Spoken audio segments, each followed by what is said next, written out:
Sejam todos bem-vindos ao nosso canal no YouTube do NEP Honório Abreu. Hoje daremos continuidade ao capítulo 23º, na sua última parte, onde será abordado o século XIX, desse livro fantástico A Caminho da Luz. Que tenhamos momentos muito aprazíveis. As ciências sociais.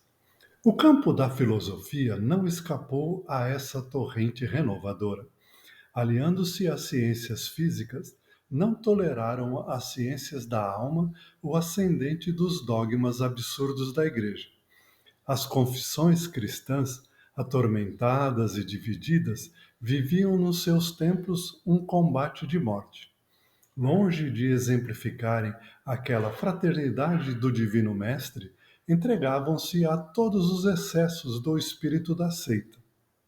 A filosofia recolheu-se, então, no seu negativismo transcendente, aplicando às suas manifestações os mesmos princípios da ciência racional e materialista. Schopenhauer é uma demonstração eloquente do seu pessimismo, e as teorias de Spencer e Comte esclarecem as nossas assertivas, não obstante a sinceridade com que foram lançadas no vasto campo das ideias. A Igreja Romana era culpada de semelhantes desvios, dominando a ferro e fogo conchegada aos príncipes do mundo. Não tratara de fundar o império espiritual dos corações à sua sombra acolhedora. Longe da exemplificação do Nazareno, amontoara todos os tesouros inúteis, intensificando as necessidades das massas sofredoras. Extorquia antes de dar, conservando a ignorância em vez de espalhar a luz do conhecimento. A insistência da Igreja Católica de associar-se com o governo da terra, principalmente voltada para política, poder e posse, afastando-se cada vez mais do nosso governador planetário, trouxe uma série de consequências. A sua predominância na filosofia, levando cada vez mais para a teologia e se afastando dos pensadores antigos, fez com que os sociólogos, os filósofos revoltados agissem de forma bem abrupta, rumando para o lado oposto, já que a Igreja procurava os valores materiais. Os filósofos também procuraram trazer estes mesmos valores para o pensamento moderno. Desta forma, surgiram três grandes fontes. Schopenhauer, que odiava profundamente a humanidade, era pessimista, solitário, individualista e crítico ferrenho da sociedade. Considerava que o amor era apenas uma vontade cega e irracional que todos os seres humanos tinham, principalmente pela vontade de se reproduzir, dando assim continuidade à vida e, por consequência, a continuidade do sofrimento. Por outro lado, Herbert Spencer trouxe a teoria da evolução. Spencer, ao tomar consciência da teoria de Darwin da evolução, ele procurou adaptar essa mesma teoria para a sociedade, dizendo que da mesma forma como os organismos vivos, a sociedade evolui de forma simples para formas mais complexas. Spencer acreditava que a sociedade progredia de estruturas militares simples para estruturas industriais complexas, principalmente com diferenciação do trabalho e das instituições. E juntando a eles, surge a figura de Auguste Comte. Precursor do positivismo, Auguste Comte defendia que o conhecimento científico era a forma mais verdadeira de se entender o mundo e que a sociedade evoluía através de três estágios: o teológico, o metafísico e o positivo. Ele propôs que a sociologia, como ciência, deveria analisar a sociedade com o mesmo rigor científico que as ciências naturais estudavam a própria natureza. Deste modo, esse conjunto de pensamento combateu a Igreja Romana, principalmente por sua insistência em se manter distante de Jesus de Nazaré, amontoando tesouros inúteis e mantendo a massa distante do conhecimento e extorquindo antes de dar. E principalmente lutando para que a ignorância imperasse e atravancasse o progresso de toda a humanidade. A tarefa do missionário. A tarefa de Allan Kardec era difícil e complexa. Competia-lhe reorganizar o edifício desmoronado da crença, reconduzindo a civilização às suas profundas bases religiosas. Atento à missão de concórdia e fraternidade da América, o Plano Invisível localizou aí as primeiras manifestações tangíveis do mundo espiritual, no famoso lugarejo de Hydesville, provocando os mais largos movimentos de opinião. A fagulha partira das plagas americanas, como partira igualmente delas a consolidação das conquistas democráticas. A Europa busca ambientar as ideias novas e generosas, que encontram o discípulo no seu posto de oração e vigilância, pronto a atender aos chamamentos do Senhor. Numerosos cooperadores diretos da sua tarefa auxiliam-lhe o esforço sagrado, desdobrando-lhe as sínteses em gloriosos complementos. O orbe, com as suas instituições sociais e políticas, havia atingido um período de grandiosas transformações, que requeriam mais de um século de lutas dolorosas e remissoras. E o Espiritismo seria a essência dessas conquistas novas, reconduzindo os corações ao Evangelho suave do cristianismo.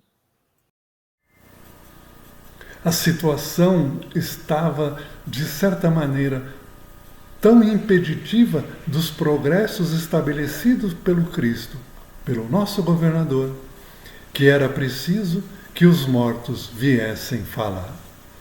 Era preciso que eles viessem nos alertar dos equívocos que a humanidade estava, através dos tempos, cada vez mais se aprofundando na ignorância, no desconhecimento das realidades divinas. E o local escolhido foi uma pequena vila no estado de Nova York, nos Estados Unidos da América. Hydesville foi o ponto de partida para que a comunicação entre os dois lados da vida se fizesse.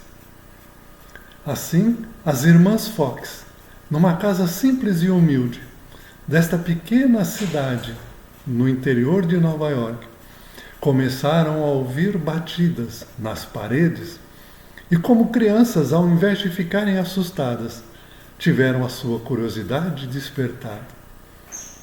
Perceberam que, ao comando das suas vozes infantis, haviam respostas através das batidas. Criaram um código e, a partir daí, descobriram que aqueles sons eram provindos de um mascate que fora assassinado pelo antigo morador daquela casa. E ele revelou que estava enterrado no porão da casa. Assim, os habitantes daquele vilarejo, impressionados pela descrição trazida, cavaram e realmente encontraram o esqueleto daquele mascate. A partir daí, o código se aprofundou, as informações se avolumaram e elas espantaram toda a cidade, o estado de Nova York, promovendo espetáculos onde demonstravam o elevado grau de mediunidade que elas traziam. Estava, assim, inaugurado um momento em que, exportando para a Europa, através dos fenômenos das mesas girantes, chegassem aos ouvidos de Hippolyte. E ele, como cientista, como pensador, como estudioso, a princípio relutante, por fim cedeu aos apelos de amigos para presenciar tal fenômeno das mesas girantes. E lá percebeu que havia algo muito maior por trás deste fenômeno e deste método de diversão que estava se tornando muito popular em toda a Europa. Provações coletivas na França. Cumpre-nos assinalar as dolorosas provas da França, depois dos seus excessos na Revolução e nas campanhas napoleônicas. Depois das revoluções de 1830 e 1848, mediante as quais se efetuam penosos resgates por parte dos indivíduos e das coletividades, surge a Guerra Franco-Prussiana em 1870. A grande nação latina, por causas somente conhecidas no plano espiritual, é esmagada e vencida pela orgulhosa Alemanha de Bismarck, que, por sua vez, embriagada e cega no triunfo, ia fazer jus às dores amargas de 1914 a 1918. Paris, que assistira com certa indiferença às dores dos condenados do terror, comparecendo aos espetáculos tenebrosos do cadafalso e aplaudindo os opressores, sofre miséria e fome em 1870, antes de cair em poder dos impiedosos inimigos, em 28 de janeiro de 1871. As imposições políticas do imperador Guilherme em Versalhes e as amarguras coletivas do povo francês nos dias da derrota significam o resgate dos desvios da grande nação latina. Era também chegado o momento em que as leis divinas, através da lei de causa e efeito, iria cobrar todos os excessos cometidos pelo povo francês durante a Revolução Francesa. Assim, em 1870, iniciou a guerra entre a França e a Prússia, uma antiga parte do que hoje é a Alemanha. Através de Otto von Bismarck, a França foi invadida pela Alemanha e grande flagelo se abateu sobre o povo francês. O sofrimento foi muito grande e eles pagaram o preço dos equívocos que foram cometidos em nome da liberdade, da igualdade e da fraternidade. Porém, infelizmente, o povo alemão também caminhou pelos equívocos de que o livre-arbítrio muitas vezes traz como consequência. E eles também foram excessivos na cobrança e na violência com que atacaram a França, levando a embargados pelo orgulho e por todo o triunfo que tiveram. Se excederam na violência, o que trouxe também, pela mesma lei de causa e efeito, as amargas consequências da Primeira Guerra Mundial. O terror estava abatendo sobre toda a França, até que o imperador Guilherme em Versalhes faz com que essas derrotas corassem profundamente em todo o coração francês. Provações da Igreja. Aproximando-se o ano de 1870, que assinaria a falência da Igreja com a declaração da infabilidade papal, o catolicismo experimenta provações amargas e dolorosas. Exaustos de suas imposições, todos os povos cultos da Europa não enxergaram nas suas instituições senão escolas religiosas, limitando-se-lhes as finalidades educativas e controlando-se-lhes o mecanismo de atividades. Compreendendo que o Cristo não tratara de assambarcar nenhum território do globo, os italianos naturalmente reclamaram os seus direitos no capítulo das reivindicações, procurando organizar a unidade da Itália sem a tutela do Vaticano. Desde 1859, estabelecera-se a luta, que foi por muito tempo prolongada em vista da decisão da França, que manteve todo um exército em Roma para a garantia do pontífice da Igreja. Mas a situação de 1870 obrigara o povo francês a reclamar a presença dos guardas do Vaticano, triunfando as ideias de Cavour e privando-se o Papa de todos os poderes temporais, restringindo-se à sua posse material. Começa com Pio IX a grande lição da Igreja. O período das grandes transformações estava iniciado e ela, que sempre ditara ordens aos príncipes do mundo, na sua sede de domínio, iria tornar-se instrumento de opressão nas mãos dos poderosos. Observava-se um fenômeno interessante.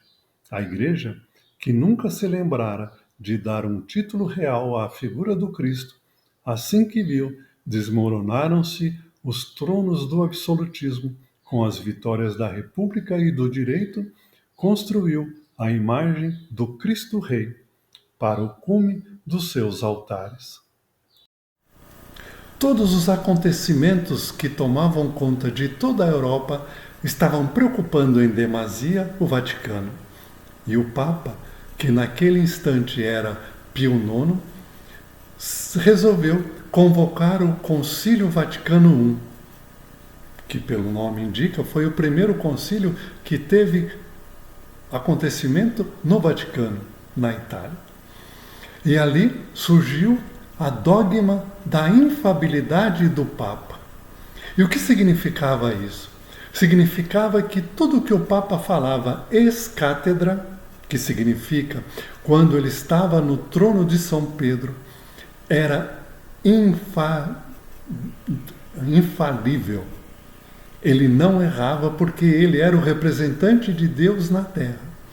Então todas as questões de ordem de fé e de ordem moral pronunciadas solenemente pelo Papa eram irreformáveis e ninguém poderia ir contra. Todos os católicos eram obrigados a aceitar aquilo que o Papa falava ex cátedra. Isso teve uma repercussão extremamente negativa, porque os governos já não eram mais dominados pela figura do Papa e foram totalmente contrários a essa imposição que a Igreja queria colocar para reassumir um papel de destaque nas coisas do governo. E assim tivemos uma série de rupturas, inclusive dentro da própria Igreja, porque todas as igrejas do Oriente não aceitavam o dogma da infabilidade papal. E dentro da própria Itália se criou um movimento para formar um Estado italiano independente da Igreja. O Papa não aceitou, tendo inclusive que fugir escondido de Roma na figura de um simples vigário para que não fosse preso, só retornando muito tempo depois. E assim a Igreja começou a perder as suas forças e começou a ser obrigada a fazer mudanças profundas para enfrentar a nova realidade. Mas a doutrina espírita estava pronta para ser codificada por Hippolyte Léon Denis Rival. Era momento de que o cristianismo deveria voltar às suas bases, à pureza do ensinamento e da vivência dos primeiros cristãos. Mas isso fica para a próxima semana. Eu aguardo a todos vocês.